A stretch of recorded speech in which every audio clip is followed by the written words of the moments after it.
Bonjour à tous, chers amis. Oui, on recommence. On était sur le point de comprendre, justement, qu'on va voir ensemble ce soir, quelle est l'importance du chiffre 40. Que veut dire le chiffre 40? Qu'est-ce qui se cache derrière le chiffre 40? Pourquoi la Torah elle donne le chiffre 40 énormément important? C'est pourquoi les gens n'arrêtent pas de dire vivement la quarantaine, ou bien des gens qui te font parfois une crise de la quarantaine, ou va savoir quelle autre chose les gens ils inventent sur le chiffre 40, et c'est ce qu'on va voir ce soir, parce qu'on vient de commencer ensemble, la période qui nous prépare avant Rosh Hashanah. Cette période qui nous prépare avant Rosh Hashanah, c'est bien sûr 7 semaines, comme on a parlé, les 7 semaines de consolation, qu'on a parlé depuis Shabbat Nachamu, après la période de Tisha B'Av. Et on va voir aujourd'hui ensemble qu'à partir du 15 Av, on a dit qu'officiellement le soleil diminue, sauf des fois il y a des petits déréglages. Et le 15 Av, Hamisha Asar B'Av, c'est aussi le compte numérique 928. 928, c'est le même compte numérique que Ktiva Vachatima Tova, qui veut dire qu'on soit inscrit et scellé pour une bonne et douce année. Alors, ce qu'on va voir aujourd'hui, on nous dit qu'est-ce qui s'est passé depuis le 15 Av, depuis ce Shabbat. Du 15 Av jusqu'à le 25 Elul, qui est le jour de la naissance du monde, se passe 40 jours. Et la Torah donne une importance 40 jours avant la création d'un enfant, avant la naissance d'un enfant. 40 jours avant la création du monde, Dieu il décide depuis le départ en disant telle personne se mariera avec telle personne, telle maison sera pour telle maison, tel travail sera pour tel travail, etc., etc. Donc regardons ensemble.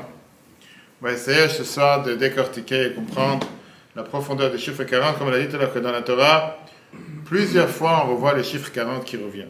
Pas seulement on voit le chiffre 40 qui revient, alors c'est vrai qu'on parle beaucoup d'importance sur le chiffre 7 jours de la semaine, etc. Mais on va voir comment le chiffre 40 a une énorme importance dans la Torah. Et on va comprendre ça avec ce qui se passe dans la paracha de cette semaine, paracha Ekef. On a vu que maintenant c'est les semaines dans lesquelles Moshe vient et, si on peut dire, il réprimande le peuple juif, il rappelle un peu ce qui s'est passé à travers toute l'histoire avant qu'il rentre en Israël. Et on voit que Moshe rappelle à plusieurs reprises qu'il est monté au ciel pendant 40 jours et 40 nuits. Combien de fois? 2. Qu'est-ce que tu dis toi? Combien de fois?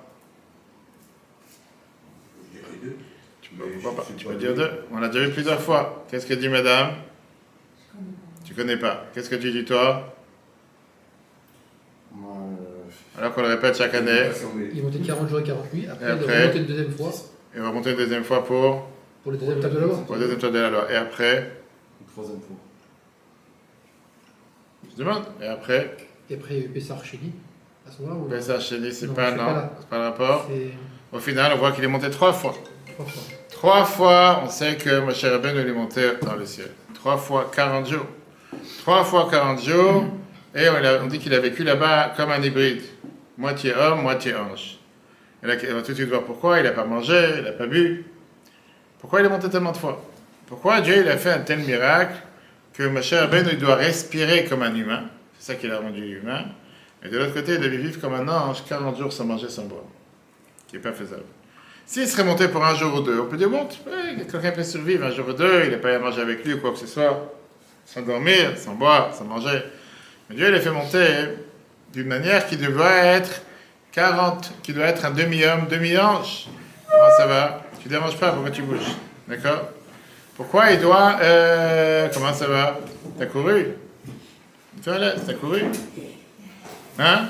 Non, je me suis marché vite. Ah, respire, parce qu'on a un défibrillateur en bas, si tu veux, au cas où. D'accord? Tu peux l'utiliser, j'ai déjà fait les pratiques et tout. Mais non, la question, bien sûr, si tu crois en informer, il y a les diplômes, la et tout. La question, elle est, comme j'ai dit tout à l'heure, qu'est-ce que la Torah elle cherche avec ça? Pourquoi il devait monter pendant 40 jours? Pourquoi faire un miracle? Apparemment, c'est un miracle, on n'a pas besoin de ces miracles. Très bien. Donc, il faut faire 2 jours. On va faire exactement, d'accord? On va voir aujourd'hui ce qu'on va comprendre, que le chiffre 40, c'est un chiffre important qui permet à une personne de passer par une renaissance. Comme beaucoup parlent, qui veut dire que quand Moshe monte au ciel, Dieu lui a demandé de commencer à devenir quelqu'un de nouveau.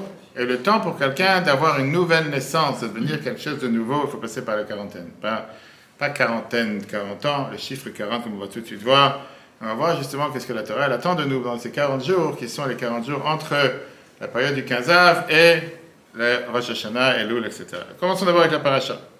Parachat nous parle que Moshe vient et commence à rappeler au peuple juif les différentes erreurs qu'ils ont fait à travers l'histoire qu'ils étaient dans le désert, tout le monde a les feuilles, le réel a une feuille, Ok, et il rappelle les erreurs et que dans ce qui sont les réprimandes de cette semaine, Moshe vient et il rappelle les différentes erreurs qu'ils ont faites. D'abord, Moshe rappelle qu'est-ce que Dieu a fait pour vous. Pendant 40 ans, il vous a amené dans le désert, pas un jour, pas 2 jours, vous a porté sur les épaules. 40 ans, il vous a nourri avec la manne, avec le pain qui est tombé du ciel, avec l'eau. Et c'était 40 ans qu'il vous a protégé de tout mal. Et là, Moshe commence à changer de ton. Pas qu'il ait fait avec Harissa, quoi que ce soit. Et il commence à dire que c'est devenu aussi une source de souffrance, source de malheur. Il est monté dans le ciel pour apprendre la Torah avec ce qu'on appelle une énorme abnégation de soi pendant 40 jours. Il n'a pas mangé, il n'a pas bu. Mais qu'est-ce qui s'est passé après les premiers 40 jours? Comment tout le monde se rappelle l'histoire? Qu'est-ce qui s'est passé? Il est redescendu. Et le vaudor. La faute du vaudor. Il est redescendu. Il a dit à peine il est parti. Et il y a eu le vaudor.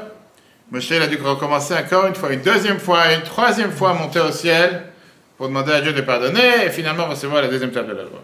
Ça, c'est ce qui est écrit dans le Chumash Dvarim, chapitre 8, qui rappelle ce qui s'est passé dans le désert, que votre habit n'a pas rapetissé sur vous, votre pied n'a pas gonflé en marchant dans le désert, les habits grandissaient avec vous, ils étaient le 5 à sec gratuit, tout était lavé, tout grandissait avec vous gratuit. Et Moshe dit, voilà, malheureusement, quand je suis monté dans le ciel, moi, j'ai pas mangé, j'ai pas bu, je me suis fatigué pour vous. Et quand je redescends, qu'est-ce que Dieu me dit? Descends, parce que ton peuple est en train de fauter. Moi, je sens qu'il fait très chaud. À part si quelqu'un est la foi. Si quelqu'un est la foi, il me dira, on appellera pas de souci. Quand j'ai vu que ça bouge un peu. Maintenant, laisse ouvrir, laisse respirer. Et Moshe dit, voilà votre erreur, j'ai dû remonter une deuxième fois, j'ai dû remonter une troisième fois. C'est quoi l'ordre rapide chronologique qu'on a pas plusieurs fois? Maintenant, ça arrive un peu d'un an. Non, ça, tu vois. Non, ça fait que les gens ne vont pas s'endormir. Le lendemain de matin, Torah, le 7 Sivan, Moshe monte au ciel. Fait froid, je ferme. Non, pas ça va, parce qu'après tu vas dire t'as attrapé froid à cause de moi. Si tu veux, je ferme. D'accord? Moshe monte au ciel, là, ça balance un peu. Moshe monte au ciel le 7 Sivan et redescend le 17 Tammuz, ça fait 40 jours. La première fois. Il redescend, qu'est-ce qu'il voit? Il voit le vaudor. Il brise les tables de la loi. Le lendemain, le 18 Tammuz, il remonte 40 jours pour prier à Dieu pour annuler le mauvais décret qui était de vouloir détruire le peuple juif jusqu'au 29 avril. Après que Dieu il a été d'accord, il a pardonné sur cette erreur, presque sur la voie de pardonner, Dieu lui demande de faire maintenant une deuxième fois, une deuxième table de la loi. Le lendemain, le 30 avril, Rosh Hashanah, il monte au ciel avec le deuxième Luchot et il demande à Dieu de pardonner sur la faute du vaudor. Et là, 40 jours après, le 10 Tishri, le jour de Kippour, Dieu il lui dit la fameuse phrase qu'on dit tous les ans à Kippour, Salarti kitvarecha, je t'ai pardonné comme tu m'as demandé. Et c'est la raison pour laquelle ce jour s'appelle le jour de Kippour. Très bien. Pourquoi 3 reprises Moshe monte dans le ciel 40 jours et 40 nuits? Pas un astronaute qui va monter dans la lune, etc. Qu'est-ce que tu as besoin de monter 40 jours et 40 nuits? Et en quoi il n'arrête pas de répéter ça au peuple juif, comme s'il leur rappelait, regardez le malheur que vous m'avez causé, regardez le mal que vous m'avez fait, du fait que j'ai dû montrer 40 fois. C'est une question que le Midrash Rabbah demande, page 47, chapitre 5. C'est-à-dire, est-ce que d'abord quelqu'un peut manger, il peut rester sans manger et sans boire pendant 40 ans? Et tu dis, l'idée, elle est quoi? Qu'il y a une phrase qu'on répète dans la Gemara régulièrement, que quand tu vas dans un endroit, tu dois t'habituer aux coutumes de l'endroit. Ça veut dire qu'il faut prendre les mauvaises habitudes. Qui veut dire, puisque dans le ciel, il n'y a pas de manger, il n'y a pas de boire, Moshe, il est parti là-bas, il a fait semblant comme s'il ne mangeait pas. Par contre, en bas, les anges, ils ont fait semblant de manger, d'où on le sait quand il y a eu l'histoire d'Abraham avec les anges, quand les anges sont venus voir la tente d'Abraham pour annoncer que Sarah allait avoir un enfant, etc. Qu'est-ce qui s'est passé? Torah nous dit, les anges étaient là en train de manger. Et là, nous dit, c'était soi-disant qu'ils ont fait, on est là maintenant chez les gens en train de manger. Ok. Maintenant, la question, elle est, a priori, c'est une qualité, c'est-à-dire quelque chose de particulier. Pas tout le monde a la chance de pouvoir monter dans le ciel comme ça, comme un astronaute sans manger. Quand tu vois ces malheureux astronautes qui montent dans le ciel avec des tubes de pommade ou des tubes de crème, et tu leur dis, ça c'est ce qu'ils vont manger pendant je ne sais pas combien de jours, c'est de la peine pour eux. Tu dis, la vérité, ça fait de la peine. Tu les vois à l'envers en train de sauter, en train d'essayer d'attraper quelque chose, il y a quelque chose qui est dans un... Ouais, bien sûr, quand il y avait le Chanukah Live avec le Rabbi, quand on allumait avec la satellite dans le monde entier, et bien une fois, ils ont montré une fois comment un astronaute dans le ciel, il allumait la Chanukah. Et comment tu vois que ça tenait pas, la Chanukah dans l'air, lui il est dans l'air, comment il tient, c'est amusant, c'est... Pourquoi pas? Des mots, c'est quelque chose de particulier pour Moshe. Il n'a pas besoin de manger comme nous, comme les animaux, au contraire, c'est venu un ange. Alors pourquoi c'est quelque chose de mal? Le Efetor sur le Midrash, un des commentateurs sur le Midrash, il vient et te dit, est-ce que vraiment quelqu'un d'être humain, naturellement, peut rester sans manger sans boire 40 jours? Qu'est-ce que tu me racontes ici? Qu'est-ce que tu es en train de me dire, monsieur, monter dans les secrets, on est en train de faire de la magie? 40 jours sans manger. C'est vrai que Dieu il a dû lui faire un miracle contre-naturel, contre la nature. C'était pas mieux que Dieu lui fournisse à manger? Une des deux. Dieu lui a pu très bien le donner à manger dans le ciel aussi. Ou bien Dieu aurait pu faire que la personne ait 40 jours. Il est en train, et le Efetor te dit, il faut savoir que quand Dieu change la nature pour l'humain, c'est pas une qualité pour l'humain, c'est un mal. C'est pas quelque chose de bien, on va tout de suite voir. Pourquoi? Parce que Dieu n'aime pas changer les lois de la nature. Et si Dieu te change les lois de la nature pour la personne, il y a quelque chose qui... c'est pas normal. Moshe réprimande le peuple juif en disant qu'à cause de vous, j'ai perdu des mérites, j'ai perdu mon capital que j'avais investi comme mérite. J'ai dû vivre comme un ange dans le ciel, contre la nature d'un humain qui en général doit manger et boire. Très bien. La Torah nous raconte plusieurs personnes qui sont montées dans les ciels. Comme Hanor, qui est venu comme un ange, Metatron, qui a été devant Dieu en train d'écrire. Le prophète Élie, on dit qu'il est monté dans le ciel et qu'aujourd'hui il est présent dans tous les darim de Pessah, dans tous les peuples juifs au même instant. Ce n'est pas un clonage, ce n'est pas l'intelligence artificielle, c'est du réel. Il y a le Midrash qui te raconte sur 10 tzadikim qui sont montés dans le ciel de leur vivant. Mais tout ça, ils sont montés pour être des êtres spirituels dans le ciel, pas des êtres matériels. Alors que Moshe, il n'est pas descendu pour monter pour s'en redescendre, il est monté pour redescendre. Moshe, la Torah nous dit qu'il est resté un humain. Tu sais ce que les anges nous disent? Ils se sont plaints à Dieu en disant, qu'est-ce que fait un être humain parmi nous? C'était un être humain. Mais c'était, comme j'ai dit tout à l'heure, moitié homme, moitié ange. Et la Torah te dit, c'est pas une qualité. Pourquoi? Parce que Yaakov, il vient et te dit, Yaakov, il vient et te dit que le fait que Dieu lui a fait des miracles, il a perdu de ses bontés que Dieu a fait envers lui. Parce que la Torah te dit que l'humain, en général, il n'a pas envie d'avoir fait des miracles. Quand tu as besoin d'un miracle, tu dois tirer d'un capital particulier que sans ça, tu aurais préféré t'en passer. Quand Dieu te fait des miracles pour la survie du peuple juif, comme les plaies en Égypte, comme l'ouverture de la mer Rouge, c'était au départ la naissance du peuple juif pour te donner un coup de pouce, comme tu donnes à un enfant pour l'habituer à commencer à marcher, commencer à nager. Mais après, il faut que tu commences à te débrouiller. Il ne faut pas être un Français assisté, que du matin jusqu'au soir, il cherche quels sont ses droits et pas quels sont ses devoirs. Je ne vais pas parler du public présent, mais je dis, il y a des gens comme ça qui sont... Ok, très bien. Et ça, c'est pas seulement par rapport à Dieu, c'est par rapport à l'humain aussi. On a vu plusieurs fois, il y a quelques mois déjà maintenant, avant Pessah, quelle différence entre le mois de Nissan et le mois de Tishri, que Rosh Hashanah, c'est le Rosh Chodesh particulier, et pas le mois de Nissan. Pourquoi? Parce que Rosh Chodesh Nissan, c'est le Rosh Hashanah des miracles. Tout le mois de Nissan est sorti d'Égypte, etc. On a vu qu'ils sont des miracles. Et là, Dieu décide de faire les choses surnaturelles. Le mois de Tishri, c'est le mois de la nature. Comment il faut semer, labourer, récolter. C'est ce que Dieu attend de chacun d'entre nous. D'ailleurs, c'est ce qui s'est passé avec les explorateurs qui ne voulaient pas rentrer en Israël. Pourquoi? Quand on se fatiguait à labourer, semer, on préfère vivre dans le désert. Le pain qui tombe du ciel, les croissants tout chauds qui tombent à la porte de la maison le matin. Tu as le puits de Myriam qui passe juste à côté. J'ai pas besoin de commencer à me fatiguer pour avoir quoi que ce soit. J'ai tout gratuitement. Ok. Le fait que les astres, jusqu'à nos jours, n'ont pas changé, ont toujours la même force, le soleil, la lune et tous les astres en général, ils vivent de la même manière depuis 6000 ans, ça montre comme quoi Dieu il gère cette planète. Parce qu'ils auraient pu très bien ne pas rester exactement les mêmes comme depuis le départ. Le fait que la mer, elle s'arrête tous les jours, je ne sais pas combien de fois par jour il y a la montée, la marée haute, la marée basse, le fait qu'elle ne dépasse pas la limite et qu'elle ne va pas envahir ou qu'elle ne va pas... comment on appelle ça, inonder le monde, c'est aussi une qualité que Dieu a créée. C'est ce qu'on dit tous les matins dans la Tfila, que Dieu crée le monde à chaque instant. En deux mots, chaque être humain que Dieu a créé, il est limité. Il a un temps limité. Et au final, il n'est pas créé éternellement. Une fameuse phrase que la Torah te dit qu'un bébé, depuis qu'il est né, commence à sécher, commence à vieillir. C'est comme ça chacun d'entre nous. Il n'y a pas une chose que Dieu a créée sur Terre qui reste le même depuis le début jusqu'à la fin. Même un meuble qui est créé par le meilleur menuisier sur Terre, il s'use à la fin. Il n'y a pas quelque chose qui reste sans bouger. Une des seules choses qui est exactement la même depuis que Dieu l'a créé au départ de tous les temps jusqu'à aujourd'hui, c'est les astres. Le soleil est exactement le même. Ah, bien sûr, tu as ceux qui vont parler de réchauffement climatique. Mais on parle de dit.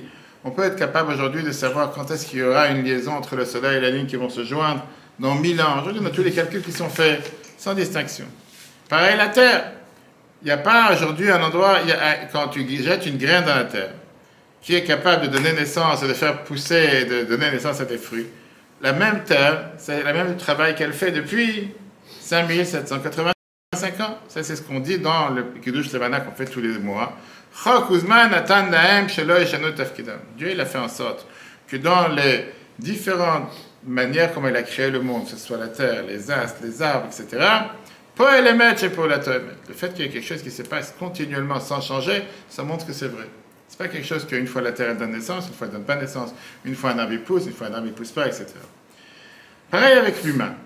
L'humain, Dieu t'a donné des différents critères, différentes limites naturelles, qui viennent faire en sorte que cette nature existe chaque instant dans le cadre de la nature, dans la limite de la nature. Et c'est pour ça que l'humain, il a la force de pouvoir faire ce que Dieu lui demande, parce qu'il est limité avec ses lois de la nature, ni plus ni moins.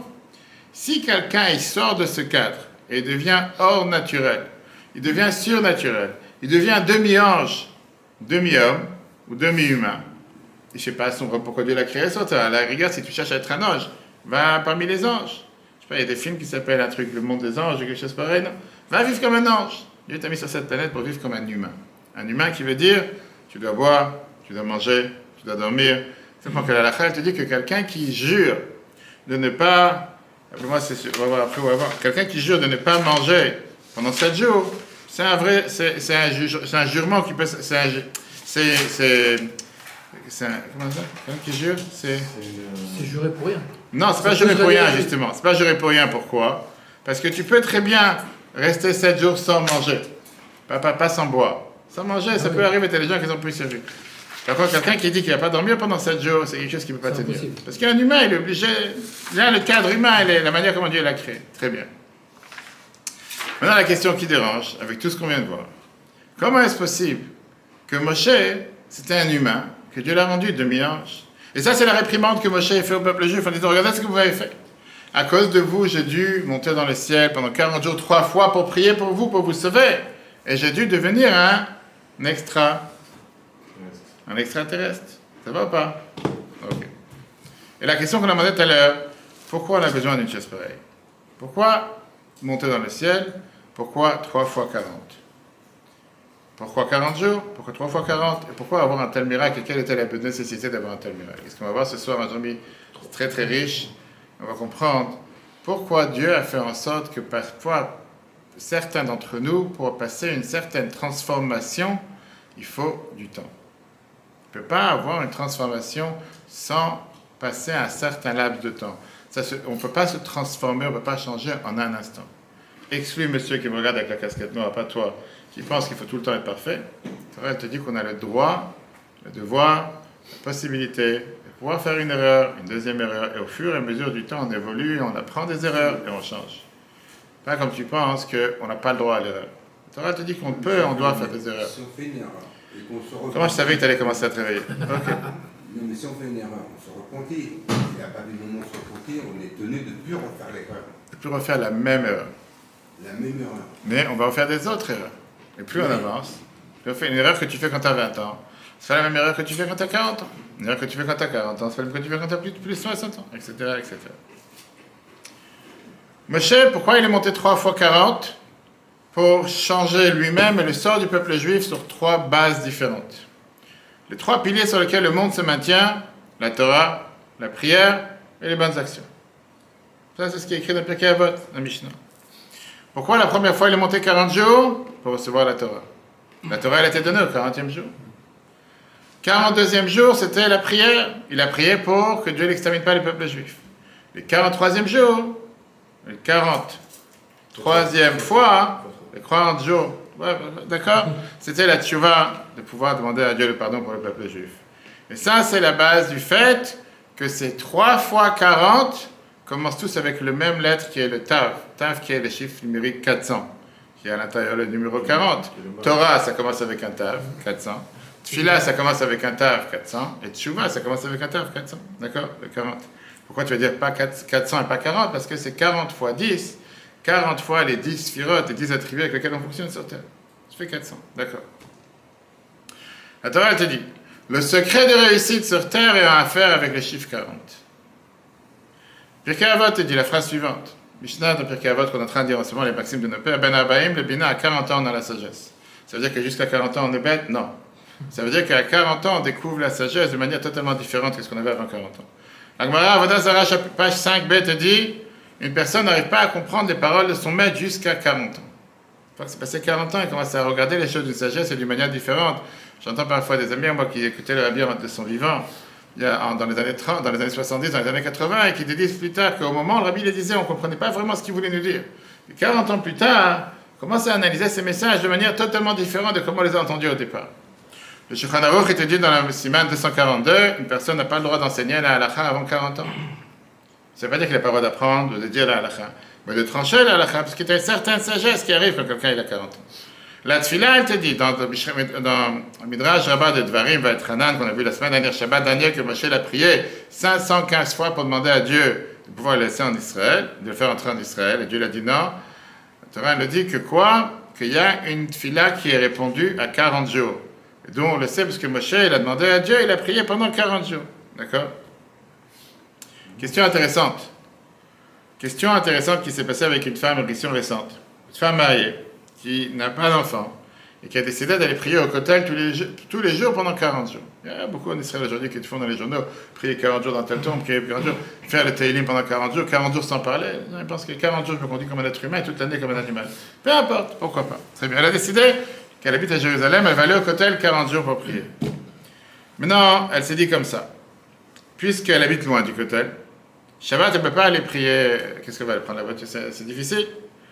Alors elle a demandé, est-ce qu'elle peut, elle a demandé à un Rav qui est un décisionnaire en Israël, est-ce qu'elle peut allumer les bougies plus tôt que l'heure, mais faire une condition qu'elle ne prend pas sur elle Shabbat, qu'elle puisse partir en voiture après qu'elle a allumé les bougies, pour pouvoir aller au kotel en voiture, et revenir après à pied, ça lui fera un mi-chemin. Pourquoi? Tout ça pour ne pas rater un de ces 40 jours. Et il lui a répondu oui, qu'elle peut le faire, puisque pour elle, c'était important pour elle. Ces 40 jours, dans sa condition, elle pouvait le faire, etc. En deux mots, l'importance de ces 40 jours. Très bien. Dans la Tchouva, dans Yona, on voit dans l'histoire de Kippour, quand Dieu est parti voir Yona en lui disant, va voir la ville de Nineveh pour lui demander de pouvoir réparer et faire en sorte que la ville de Nineveh va se repentir, sinon Dieu va renverser la ville. Qu'est-ce qu'il est parti Yona en disant à la ville de Nineveh, aux habitants de Nineveh, sachez que dans 40 jours, la ville va se retourner. Dans Moed Katan, c'est qui Ravuna, il a eu la lanière de Tfilin qui s'est mis à l'envers, qui s'est retourné, il a jeûné 40 jeûnes. La Boudraham te dit, il y en a qui ont l'habitude, depuis Rosh Chodesh Elul, chez les Sfaradim de souche, comme on dit, pas ceux qui se disent Sfarad quand ça les arrange, et Chabad quand ça les arrange, qu'ils font les Slichot depuis Rosh Chodesh Elul jusqu'à Kippour, 40 jours. D'accord? Je parlais maintenant avec un Khatan, je viens de finir un cours avec un des couples que je ne fais pas pour le mariage. Je lui dis, est-ce que tu veux mettre un talit sur la choupa ou pas? Je fais les différentes coutumes. Chez Ashkenaz, on ne met pas, chez Sfaradim, il y en a qui mettent. Chacun ça t'arrange, ça ne me dérange pas si tu veux qu'on fasse une choupa à Chabad. Et chacun comme. Ok. Donc on sait c'est quoi l'importance de ces 40 jours. On dit chaque année qu'à partir du mois de Elul, ni le Dodi veut Dili, moi je suis mon bien-aimé est à moi. 4 fois Yud à la fin de ces mots, ça fait encore une fois 40. Viens le Tosfot Yom Tov, il te dit plus que ça. La Mishnah, tous les Mishnayot commencent avec la lettre même, mais Matai. À partir de quand on lit la Mishnah de la Shema le matin, et le dernier traité de la Mishnah, Uktzin, termine avec la lettre même, 40. Commence avec 40, termine avec 40, que Dieu n'a pas trouvé la plus belle chose sur terre que Beshalom, vivre dans la paix, etc. Viens le Tosfot Yom Tov, il te dit, ça veut dire que toute la Torah orale qu'on a, c'est une dérivée de tout ce qui s'est passé avec la première fois 40 jours que Moshe est monté au ciel, et la troisième fois 40 jours dans laquelle Dieu a décidé de pardonner au peuple juif avec la fête de Kippour. Viens la Gemara te dit quand quelqu'un devait recevoir au temps du temple Malkout, les 40 coups qu'il devait recevoir pour une certaine punition, un certain péché, certaines fautes qu'il a fait, la Torah te dit qu'il fallait lui donner 40 et pas plus, même si au final il y avait 39 et pas 40, encore une fois les chiffres 40. Ramban il te dit pourquoi 40, puisque la Torah elle a été donnée en 40 jours, et lui il a transgressé la Torah, il était coupable de telle et telle punition, pour ça il devait recevoir 40. Il n'y a pas eu une période dans la Bible qui n'a pas à faire avec les chiffres 40. Même si le chiffre 7 est assez important, ça monte les 7 jours de la semaine, les 7 années de la Shemitah, les 7 années sabbatiques qui font le Yovel, la 50e année, etc. Mais le chiffre 40 est beaucoup plus dominant dans toute la Bible, je ne parle pas du Pentateuch, je parle de la Bible entière, 24 livres, que le chiffre 7. Plus de 100 fois, on rencontre dans la Bible des épisodes qui se sont passés autour d'un chiffre 40. Regardons maintenant l'histoire que nous tous on connaît dans la Torah, que tout le monde lit tous les ans du début à la fin, le déluge. Il est tombé dans le monde, il a purifié le monde en combien de jours? Déluge. T'as entendu parler une fois du déluge? Voilà. Combien de jours? Oui, pourquoi pas? Déluge 40. Un puits, un mikveh, pour pouvoir être kasher, il faut qu'il ait combien de CA, combien de quantité d'eau? Après la halakha, 40 CA. CA, c'est une quantité d'eau qu'il faut aujourd'hui, 700-750 litres. Mais dans la halakha, 40 CA. Peuple juif dans le désert, combien d'années?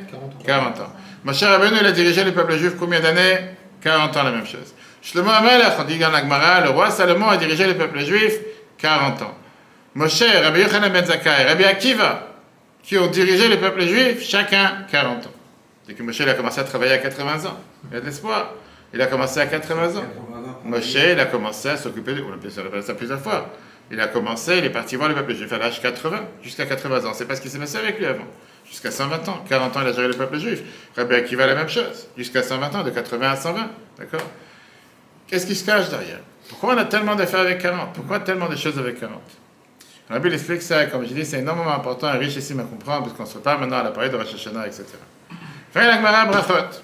Et ça, c'est pour les personnes enceintes ou les personnes qui ont des enfants. La Torah te dit que le temps de créer une nouvelle créature, 40 jours. La Gemara te dit que jusqu'à 40 jours, depuis la conception d'un enfant, on peut prier sur quel type d'enfant on va avoir, si c'est un garçon ou une fille. Premier 40 jours. La Gemara te dit qu'après 40 jours, c'est une prière en vain. Regardons ce que la Gemara te dit. Faut-il le savoir? Bien sûr qu'il faut le savoir. C'est pour ça qu'on a les tests de grossesse. On voit que tu n'as jamais été femme. Ok, il y a de l'espoir.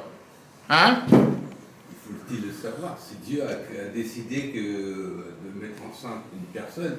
C'est Dieu a décidé. Ça ne s'est pas passé par un coup de magie. Mais c'est Dieu qui décide. Bien sûr que c'est Dieu qui décide, mais tu as le droit de prier.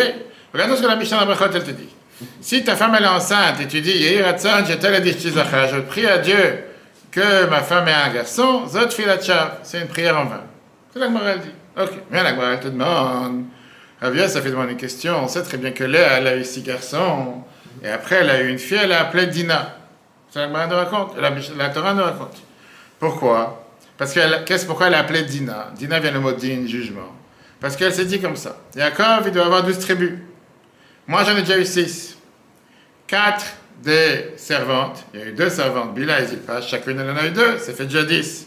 Si maintenant j'ai encore un garçon, ma sœur Rachel, qui va un jour tomber enceinte et qui va avoir un enfant, elle n'aura qu'un garçon, parce qu'il n'y a que 12 tribus, il n'y en a pas 36.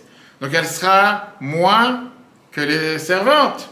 C'est pas normal, au moins que ma sœur soit comme les servantes. Tout d'un coup, le sexe de l'enfant qu'elle avait s'est transformé, elle a eu une fille à la place d'un garçon. La Gemara te dit de là, je vois quoi? Que quand quelqu'un il veut, s'il désire, il peut très bien changer quel type d'enfant il va avoir. Est-ce qu'il aura un garçon? Est-ce qu'il aura une fille? La Gemara te répond non. Léa, elle a prié, c'était pendant les 40 jours. Quand on ne va pas te montrer que c'était lié avec les 40 jours, etc. Ça veut dire que la Torah te dit que quoi? Que même la formation basique de est-ce que ça sera dépendant du progestérone, comment on appelle ça? Oestrogène, le X, le Y, tout ça, ça dépend des 40 jours. Ça veut dire qu'après ça, tout se développe pendant la grossesse, ça commence à prendre forme avec des os, avec de la chair, mais l'essence même, c'était les 40 jours. Au final, je ne sais pas si c'est venu, si ça dépend de ça ou pas, mais la médecine te dit aujourd'hui que combien de temps une grossesse arrive à terme? 40 semaines. On voit une femme qui parle. Pas au courant. 39. Combien de semaines? C'est 39 semaines d'aménorrhée. Ben, qu'est-ce que tu crois? On apprend tous les jours. 40 semaines? C'est ça. Je te dis jusqu'à 40 semaines, exactement. Encore une fois, le chiffre 40. Ça veut dire que soit le début de la formation, soit la fin de la formation, 40. On est toujours dans le chiffre 40 encore une fois. Ça, c'est la raison pourquoi Moshe, il est monté au ciel à chaque fois pour 40 jours. Pour créer cette nouvelle formation. D'abord, un juif de Torah. Arrête de penser comme un humain et commence à penser comme Dieu. Et ça a besoin de ça 40 jours. Pour commencer à vouloir servir Dieu, après pour pouvoir mériter le bonheur que Dieu va te donner, 40 jours de prière. Qui veut dire, une fois que tu pries pendant 40 jours, tu commences à prendre une certaine habitude. Si tu n'as pas prié pendant 40 jours, tu n'as pas encore pris l'habitude, tu n'étais pas encore habitué. Et au final, 40 jours de tchouva pour se transformer des gens qui étaient des fauteurs avec la faute du vaudor, à pouvoir se réparer. Viens la Chassidut, elle te dit comme ça. Chaque chose que Dieu a créée sur terre, que ce soit le cerveau, que ce soit les sentiments, que ce soit l'action, tout est composé de 4 différents mondes avec 4 différentes matières avec lesquelles Dieu a créé le monde. Minéral, végétal, on voit que les gens dorment, animal et l'humain. Et pareil, tu as au final, encore une fois, ces 4 différentes matières qui sont chacun avec les 10 attributs avec lesquels l'homme il fonctionne sur Terre. 40, 4 fois 10 égale 40. Tu me suis ou pas? Tu n'es plus là. Si. Ok, d'accord. Et bien, le Ben Israël dit c'est la raison pour laquelle il faut avoir 40 serres dans le mikveh, comme on l'a dit tout à l'heure. L'humain, il est créé de 4 composants, le feu, le vent, l'eau et la terre, et chacun d'eux est composé encore une fois de 4. On peut commencer à rentrer dans des dizaines de détails, mais ce n'est pas le sujet. Et ça, c'est la raison pour laquelle il vient et te dit pourquoi Moshe il a besoin d'avoir 3 fois 40 jours, et qu'est-ce que ça veut dire les 40 jours pour chacun d'entre nous. D'abord, la tchouva. Le mot Azaken dans Tanya, il t'explique. Qu'est-ce que ça veut dire quelqu'un qui a fait une faute, et qu'est-ce que ça veut dire que quelqu'un il doit réparer la faute? Comment on appelle quelqu'un qui a fait quelque chose, qui a fait une faute et qui doit réparer la faute? Comment on te dit quelque chose qui est permis et quelque chose qui est interdit? Quelque chose de permis, on appelle quelque chose qui est moutar, pas la moutarde, moutar, qui veut dire permis, qui vient du mot éther. Quelque chose qui est interdit, on appelle issour. Assour, c'est-à-dire c'est interdit. Issour, ça vient dire quoi? Issour, c'est comme un assir qui est un prisonnier, quelqu'un qui est enfermé. Quand tu fais une faute, tu t'enfermes comme si dans des corps, dans quelque chose que tu ne peux pas t'en sortir. Quand tu as fait tchouva, au final, tu t'es défait de ces corps, tu t'es défait de cette faute. Automatiquement, ça veut dire quelque chose de permis. Quand quelqu'un il fait une erreur, et quand quelqu'un il a fait une erreur, il dévoile qu'il avait une force interne à l'intérieur de lui qui était mauvaise, qui n'était pas forcément dévoilée, et qu'il avait une cellule qui dormait, voilà le monde médical, et que c'est pas des fois c'est des cellules dormantes pendant des années, et que tôt ou tard un jour il se réveille, de différentes maladies ou quoi que ce soit. Puis là, le Morazakel te dit c'est quoi cette cellule qui dorme? Mais c'est pas la voie naturelle de la personne, parce que la voie naturelle de la personne, chez un juif, ça peut être appelé parfois l'âme animale, mais c'est pas forcément quelque chose de mal, parce que l'âme animale on en a besoin pour manger, dormir, faire ce que Dieu l'a demandé de nous dans la vie de tous les jours. Quand quelqu'un utilise cette force qui est une force neutre pour faire quelque chose de mal, il fait avec ça quelque chose qui n'est pas naturel pour lui. Mais non. Quand quelqu'un il répète cette erreur une fois, une deuxième fois, une troisième fois, au final, ce démon qui est à l'intérieur de lui devient de plus en plus à l'aise. Il est plus considéré comme un invité de passage. Il commence à devenir quelqu'un qui est totalement à l'aise, qui s'assoit dans le canapé tranquille, et il devient la force idéale, la force dirigeante, jusqu'à ce que les Chachamim nous disent que quand quelqu'un fait une erreur à plusieurs reprises, cette faute lui est attachée comme un chien. Qu'est-ce que ça veut dire comme un chien qui est attaché à lui, qui ne le lâche pas? Comme on a vu l'histoire avec Pharaon. Dieu il dit à Moshe au départ, on a vu ça plusieurs fois, je vais renforcer son cœur afin qu'il ne laisse pas libérer le peuple juif. Tout le monde demande la question, si Dieu il a décidé que je vais endurcir son cœur et je ne vais pas laisser libérer le peuple juif, pourquoi il a puni? Pourquoi Dieu lui a envoyé les 10 plaies? C'est de toute façon, il a dit que je vais endurcir son cœur. Il ne mérite pas. Et la réponse, elle est que Dieu ne lui a pas enlevé son libre arbitre. Dieu il a donné à l'humain la possibilité de choisir ce qu'il va faire avec sa nature. Mais à force de dire non, c'est trop dur de dire oui. À force d'être tellement habitué à dire non, je ne vais pas les laisser partir, puisqu'au départ, ils ont ce choix, ils ont cette capacité de pouvoir choisir. Et puisque, à force, ils ont répété non et non et non, à la fin, il a décidé de ne plus dire oui, même s'il aurait voulu dire oui, parce qu'il est devenu tellement habitué à faire cette erreur, que se déshabituer, c'est beaucoup plus dur. Et tous ceux qui, en général, sont dépendants à certaines drogues, Internet et alcool, et va savoir quoi d'autre, ils n'ont jamais commencé en vidant une bouteille. En général, ils ont pris d'abord un verre, après un deuxième, après ils se sont dit c'est pas si grave un troisième, c'est pas si grave un quatrième, et à la fin, quand ils n'avaient pas eu la bouteille, ils étaient en manque. Et pareil avec tous les autres dépendances, parce que ces dépendances n'ont jamais commencé du départ, parce qu'ils ont fait ça une seule fois. Au départ, c'était une fois qu'ils aimaient, deuxième fois qu'ils aimaient, troisième fois, etc. Et la Torah te dit c'est la même chose qui s'est passé avec Pharaon. Quand est-ce que les plaies, quand est-ce que la Torah commence à te dire que Dieu a endurci le cœur de Pharaon? À la 6e plaie. Pas à la première, ni à la 2e, ni à la 5e. Pourquoi? Les 5 premières, c'est lui qui a décidé d'être méchant. C'est lui qui a décidé, il n'a pas envie. À la fin, la 6e, même s'il aurait voulu, Dieu dit ah, maintenant tu veux, maintenant c'est moi qui n'ai pas voulu. Et pour ça, il ne s'en est pas sorti. Alors, quand le Sefer HaChinoch t'explique, qu'est-ce que ça veut dire dans le langage moderne qu'on a aujourd'hui, qu'une habitude devient la nature? Le mot Azakel, tu prends ça à l'envers, en te disant, ça n'existe pas quelqu'un qui peut venir et dire, je ne suis pas capable, c'est pas possible, je ne peux pas changer ma nature. Ça fait 20 ans que je vous comprends de cette manière, je ne pourrai jamais changer. Le mot Azakel te dit la fameuse phrase, Hergel na'aseh teva. Une habitude change ta nature. Par ça que tu t'habitues à faire les choses différemment, tu finis par changer. Quand tu veux le faire, tu peux le faire. Et c'est pour ça qu'on te dit aujourd'hui que le cerveau, il est construit d'une manière, c'est comme un ordinateur, qui va réagir pas des pulsions, pas seulement des signaux, qui va avoir des réactions automatiques à certains réveils qui va réagir en fonction de ce qui est gravé dans le cerveau. Parfois, où ça peut être quelque chose de positif et parfois quelque chose de négatif. Par exemple, quelqu'un il a des démangeaisons dans les mains, qui sait que pour pouvoir arrêter ces démangeaisons, il faut qu'il craque les doigts. Tu as des gens que instinctivement, sans réfléchir, ils vont commencer à... Ah, il n'y a rien qui se passe. Non, parce qu'il s'est mis dans la tête que pas ça qu'il va craquer ses doigts. Ou des gens qui rongent les ongles à la jour de journée. On dirait, je sais pas, des singes qui sont capables de savoir qu'est-ce que... Tu as des gens... Mais c'est parce que dans le cerveau, c'est écrit que si je fais telle et telle chose, ou si j'ai telle et telle pulsion, je vais réagir de telle et telle manière. Ok? Quelqu'un, par exemple, qui s'est habitué à réagir avec comment on appelle ça? Avec de manière totalement... pas décalée, de manière totalement... Non, de manière totalement impulsive, face à la réaction que quelqu'un lui a fait une remarque, parce qu'il doit forcément contrôler son honneur, peu importe la phrase que quelqu'un va lui dire, que ce soit même de la personne qu'il aime le plus, ou de quelqu'un dans la rue, dès qu'il y a une phrase qui ne va pas être exactement comme il veut, puisque le cerveau il a dit, quand on te dit telle ou telle phrase, c'est une attaque contre toi, il va te faire sauter, il va commencer à agir avec une impulsivité que, en règle générale, quelqu'un normal il n'aurait pas fait, mais dans son cerveau c'est gravé de cette manière.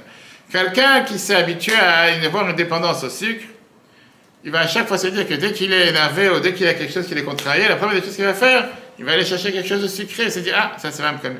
Maintenant, la personne, elle est pas née comme ça. La personne, elle est pas née avec une dépendance au sucre, dépendance à la cocaïne, dépendance à la drogue, dépendance à l'alcool. Mais c'est venu avec le temps que tout ce qui est gravé dans le cerveau, ça a fait que la personne commence à dépendre de ça. Et ça, c'est ce qui est en réalité la plus grande difficulté à l'humain de vouloir changer la nature. Pourquoi? Parce que le fait d'être habitué à quelque chose, cette habitude devient la nature de la personne. Et c'est pour ça que Tania a été dit, ça devient une deuxième nature. Et le cerveau, il est obligé de réagir de la manière comment il s'est habitué à réagir. Et s'il ne va pas le faire, il se sent mal, il se sent affamé. Maintenant, quand tu essaies de changer la nature, et tu essaies d'affamer le cerveau, et tu essaies de le détacher ou de le déchirer de sa voie normale dans laquelle il s'est habitué, il y a un décalage. Et c'est pour ça que pour changer une nature, ça se fait pas en un instant. C'est pour ça que tous ceux qui te disent, sur le coup de fou, tu vas arrêter la cigarette. Sur un coup de tête, tu vas arrêter de manger du sucre. Sur quoi que ce soit, tu vas arrêter la drogue. Ou pas comme ça, tu vas arrêter l'alcool. Ça ne marchera pas. Ça marchera peut-être un instant, mais ça ne marchera pas sur le long terme. Pourquoi? Parce que quelqu'un qui s'est habitué, par exemple, à la nicotine, quelqu'un qui s'est habitué à la fumée, dans son cerveau, la première semaine, il doit forcément se dire qu'il va essayer de prendre quelque chose d'autre pour essayer de calmer la dépendance qu'il a à la nicotine, que ce soit des carottes, du sucre, cigarettes électroniques, il va savoir. Et avec le temps, petit à petit, il est en train de créer une autre dépendance, il est en train de créer quelque chose d'autre dans son cerveau, qui fait qu'il ne va pas pouvoir réagir de dépendre forcément. Malheureusement, je connais des gens que dès que c'est fini Shabbat ou quoi que ce soit, ils sont comme, vraiment, s'ils n'ont pas une cigarette, ils peuvent devenir fous. Des fois, tu as des gens à la fin de Kippour, la première des choses, d'avoir une cigarette. Tu as des gens qui arrivent à la fin de Shabbat, cherchent, même bien qu'on fait l'Avdala ni quoi que ce soit, il faut qu'ils aient une cigarette. Je ne suis pas en train de les juger, mais tu vois comment, ou des fois on voit ça à Kippour aussi, des gens qui sont dépendants au café par exemple. Tous les matins, ils doivent forcément commencer leur journée en se droguant avec de la boisson noire. Dès qu'arrive la fête, il y a un jour de jeûne ou quoi que ce soit, ils ont mal à la tête. Ça ne peut pas fonctionner. Que dans leur cerveau, il y a quelqu'un ici qui est comme ça ou pas? Non? Toi, t'es normal. Toi, un peu addict au café. T'as des gens, j'ai beaucoup d'amis, que le fait qu'ils s'habituent tellement qu'ils commencent leur journée de cette manière, c'est pour ça que pas mal de docteurs te conseillent qu'avant un jour de jeûne, il vaut mieux quelques jours avant arrêter ou couper cette dépendance à la cocaïne. Pourquoi j'ai dit la cocaïne? La caféine. Café. La même chose pour certains, peu importe. Certaines personnes, pourquoi? Pour ne pas justement avoir ce mal à la tête ou avoir cette... Parce que tu as des gens que, c'est-à-dire, en deux mots, ils ne sont pas nés comme ça. Mais le fait qu'ils ont eu telle dépendance, le fait qu'ils ont eu... Ça agit sur leur cerveau, d'accord? Maintenant, le fait d'avoir changé avec comme je disais tout à l'heure, avec des sucres, cigarettes électroniques, des carottes ou quoi que ce soit, ça crée un nouveau switch, ça crée une nouvelle disquette, ça crée un nouveau répertoire dans le cerveau qui peut changer. Ou quelqu'un qui est coléreux et qui s'est habitué pendant de longtemps à réagir avec colère et à s'énerver, etc. Comme on a vu plusieurs fois des merveilleuses du Rabbi qui dit que la meilleure manière de pouvoir se décolérer ou de pouvoir garder son sang-froid, c'est de s'apprendre à ne pas réagir. Apprendre à ne pas répondre. Et en règle générale, le plus dur, c'est les premières minutes. Plus de ce départ. Si tu sais que tu vas réagir dans 10 minutes, tu vas voir que tu vas réagir différemment quand tu ne vas pas réagir. Mais le première minute, ça va dire je ne vais pas répondre. C'est pour ça qu'aujourd'hui, la plus pire des choses que les gens font quand ils reçoivent des messages WhatsApp ou n'importe quelle autre chose, c'est avant que la personne a fini d'écrire, il faut déjà répondre. Tu ne sais même pas qu'est-ce que la personne a écrit. Tu ne sais même pas qu'est-ce qu'il va écrire. Tu ne sais même pas s'il y a une phrase qui vient après. Qui t'a demandé de répondre comme un automate, comme un robot, comme un boot aujourd'hui? Aujourd'hui, dans le chat, peut-être un boot, on est un robot, tu viens, tu vas répondre. Tu ne sais même pas ce qu'il a écrit. Tu ne sais même pas de quoi il parle. Tu n'as même pas eu le temps d'analyser, de réfléchir. Tu passes dans les années en arrière, on dirait dans des siècles en arrière. Quelques décennies, tu recevais un courrier par la poste. Tu avais le temps de comprendre, de traduire, de pouvoir réfléchir, de prendre le temps d'écrire. Tu n'osais même pas faire des ratures parce que tu n'avais pas notre papier ou quoi que ce soit pour effacer avec un Tipex si ça existait à l'époque. Et bref, les gens réfléchissaient. Aujourd'hui, tu es dans une manière, dans une mode qu'avec aujourd'hui l'intelligence artificielle, c'est encore beaucoup plus rapide. Tu n'as même pas besoin de réfléchir. Donne-moi la réponse, quoi répondre à ce message, automatiquement tu fais copier-coller avec les erreurs, avec les traits, avec les lignes. Les gens ne réfléchissent même plus. Viens là, et te dit, ça c'est le secret de ce qui se passe à 40 jours. Qu'est-ce que c'est quoi 40 jours? C'est une période dans laquelle ça donne le temps à pouvoir se libérer de ce mauvais penchant, de ces mauvaises habitudes. Ça vient déraciner ces mauvaises habitudes qu'on a fait. Et ça vient te créer, te donner la possibilité de créer de nouvelles habitudes. Et ça, c'est le temps qu'on a besoin pour casser une habitude et pour s'habituer avec de nouvelles habitudes positives. Et c'est pour ça qu'on a ces chiffres 40 qui revient énormément de fois dans la Torah, dans l'histoire du peuple juif, dans la Bible. Pourquoi? Parce que c'est grâce à ces chiffres 40 et pas moi qui fait qu'une fois que tu t'es habitué de cette manière-là, tu penses les choses de manière différente. Et c'est pourquoi, quand arrive la fête de Kippour, chaque fois, la première prière de Kippour qu'on parle chaque année, c'est la prière de Kol Nidre, qu'on dit à chaque fois qu'on demande à Dieu d'effacer nos vœux, et les interdictions. Comment c'est possible que cette prière ait pris tel point là, telle importante, que les jours de Kippour, on commence avec le soir de Kippour avec tous les vœux qu'on a fait, etc. Et pourquoi tout d'un coup, chaque juif, même ceux qui sont pas forcément proches de la Torah toute l'année, pas forcément qui pratiquent ni quoi que ce soit, mais les jours de Kippour, le soir, il faut qu'ils commencent à venir faire cette prière, etc. Et là, Azaken, il explique dans le côté Torah de manière très très riche que qu'est-ce que ça veut dire annuler les vœux?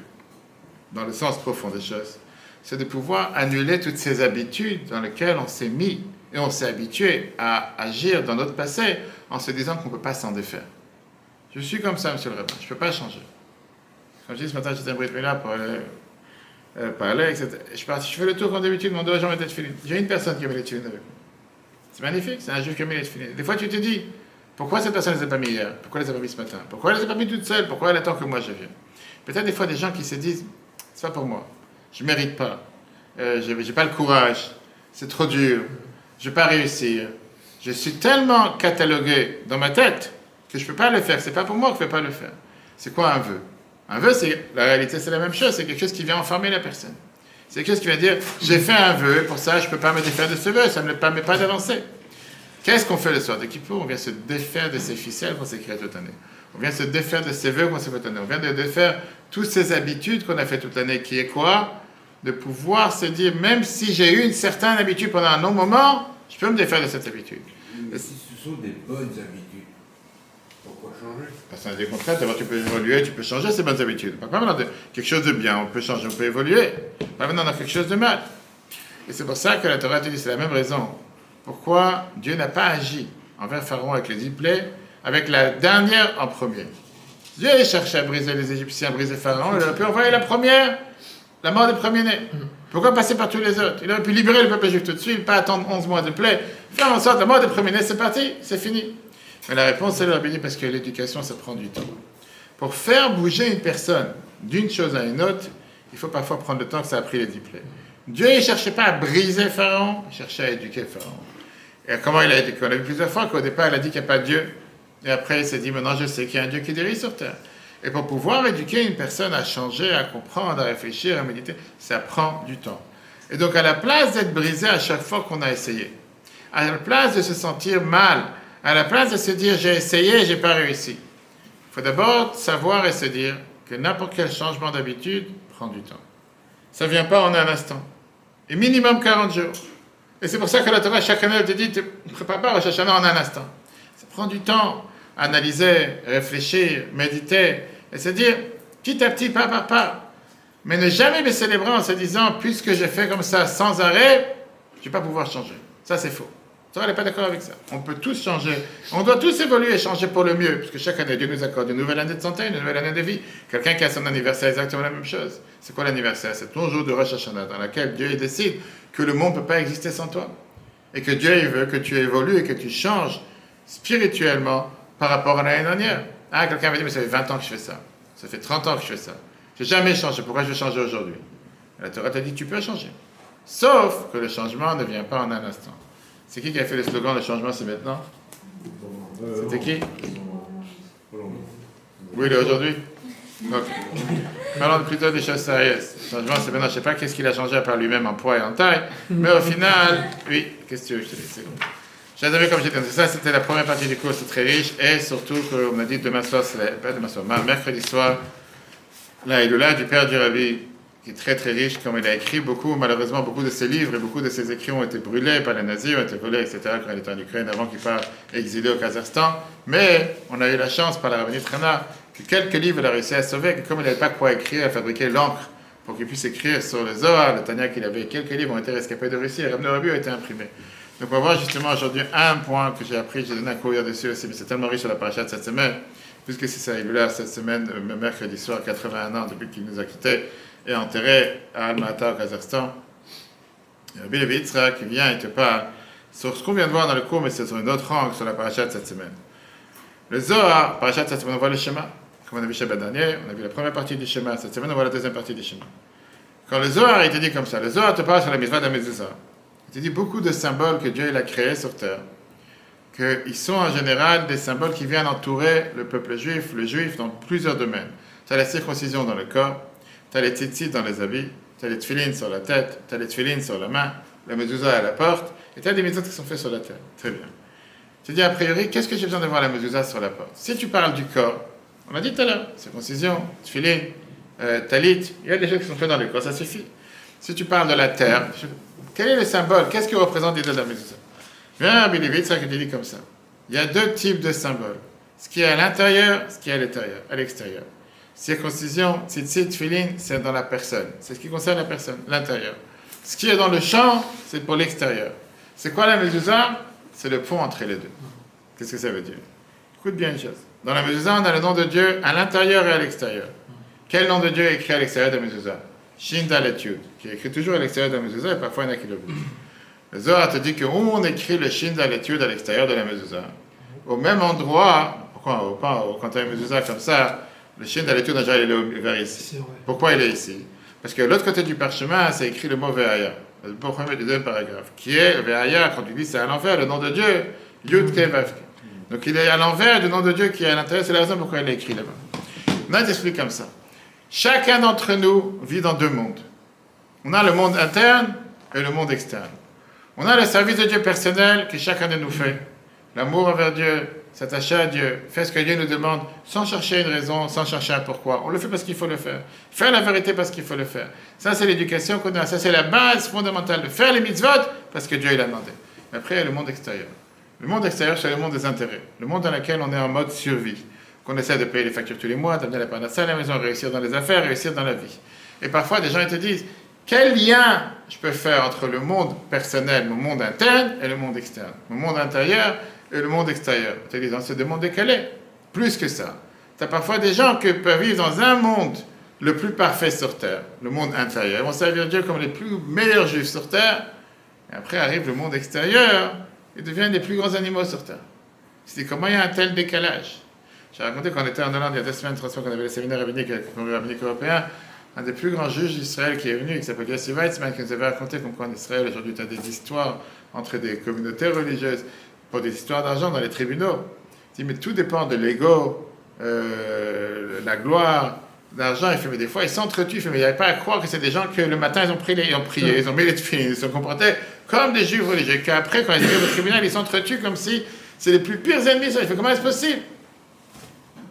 Rabbi Levi Yitzhak qui te dit, c'est quoi la mezuzah? La mezuzah vient créer le pont entre l'extérieur et l'intérieur. Comment?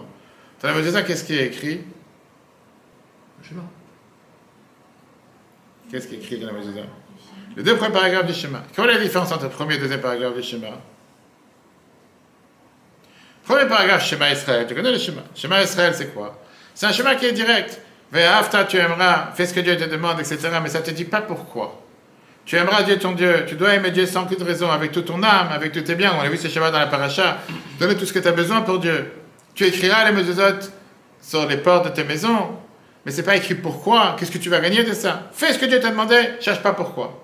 Ça, c'est le premier paragraphe. Vayem Shema, le deuxième paragraphe, il est beaucoup plus long. Pourquoi? Parce qu'il y a toutes les raisons du pourquoi du comment. Là-bas, c'est écrit toutes les conditions, tout ce que tu vas gagner, tout ce que tu vas perdre. D'abord, c'est écrit au départ, Vayem Shema, tu vas écouter ce que Dieu te demande. Fanatatik Ishmechem Beitam, je vais vous donner la pluie en son temps. Si tu ne vas pas faire ce que Dieu va demander, je vais arrêter la pluie, il n'y aura pas de pluie, etc. Pareil par rapport à la mezuzah. C'est écrit pourquoi la mezuzah? Le man, Yebou, Yemechem, Yemechem, vous allez avoir longue vie. Celui qui va voir la mezuzah, il aura une longue vie, etc. Ces deux parachutes sont écrits dans la même mezuzah. Mais Rabbi Levi-Yitzhak a dit, de là on apprend qu'il faut parler avec les deux langues, les deux langages. D'abord, on se rappelait que le service de Dieu qu'on fait, ce n'est pas un service qui doit être fait pour cause, pour une raison, pour un cadeau, pour une récompense. Je le fais parce que c'est ce que Dieu m'a demandé. De l'autre côté, se rappeler que la Torah ne te donne pas des règles et des lois à faire pour les faire. Elle te donne aussi des mérites, elle te donne aussi des salaires, elle te donne aussi des récompenses. Tu veux réussir dans le travail, fais attention à faire tes affaires comme la Torah elle demande. Chaque mitzvah en fonction de son sujet. Maintenant, même si tu fais une mitzvah pas pour son salaire, pas pour sa récompense, ça n'empêche pas de savoir qu'il y a une récompense et il y a un salaire à côté.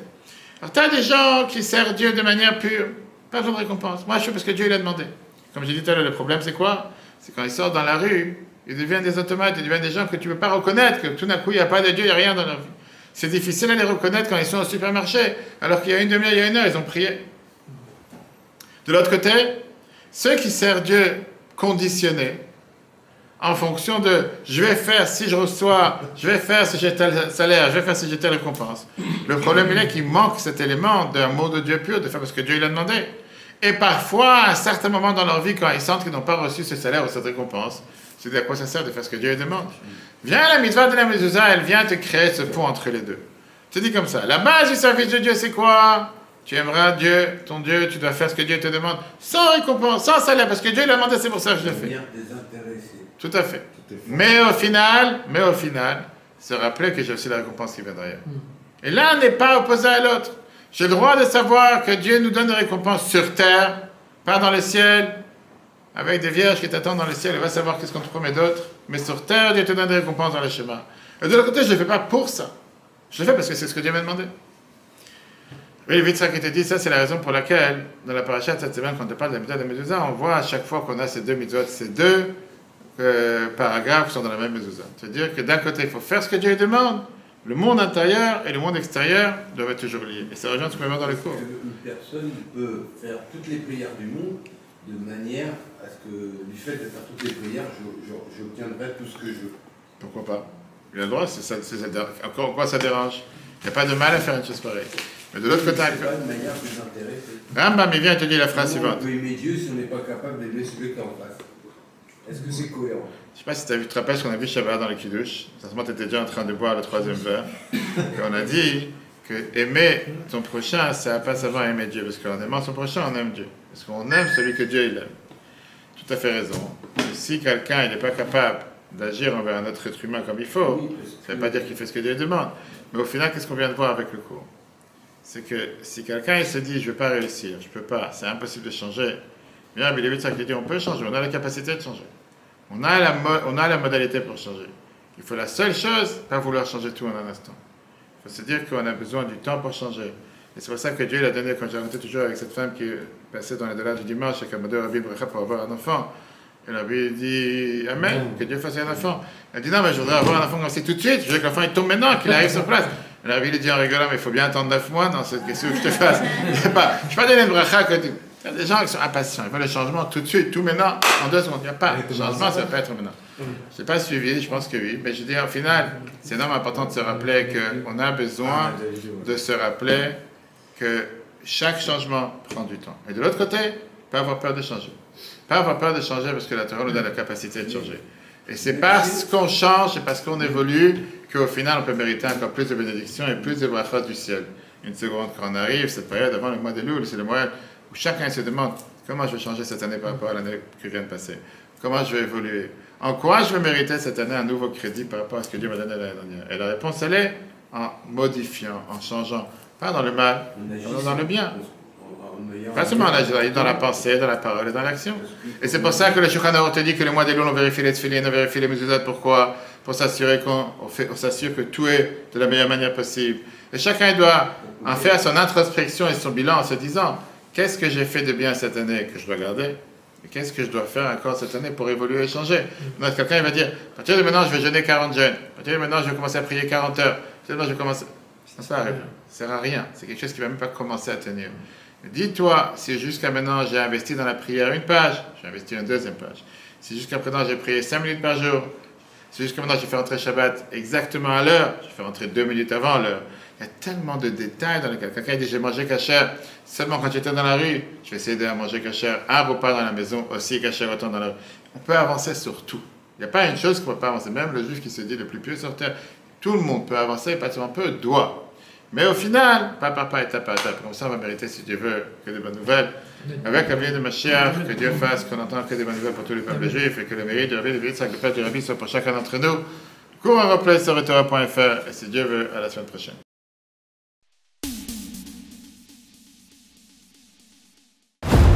etora.fr, la Torah en live. Ce cours est proposé par etora.fr. Pour nous aider à continuer à diffuser les cours de Torah, vous pouvez faire même une petite contribution sur notre site www.etora.fr dans l'onglet « Faire un don ». Retrouvez-nous aussi sur les réseaux sociaux.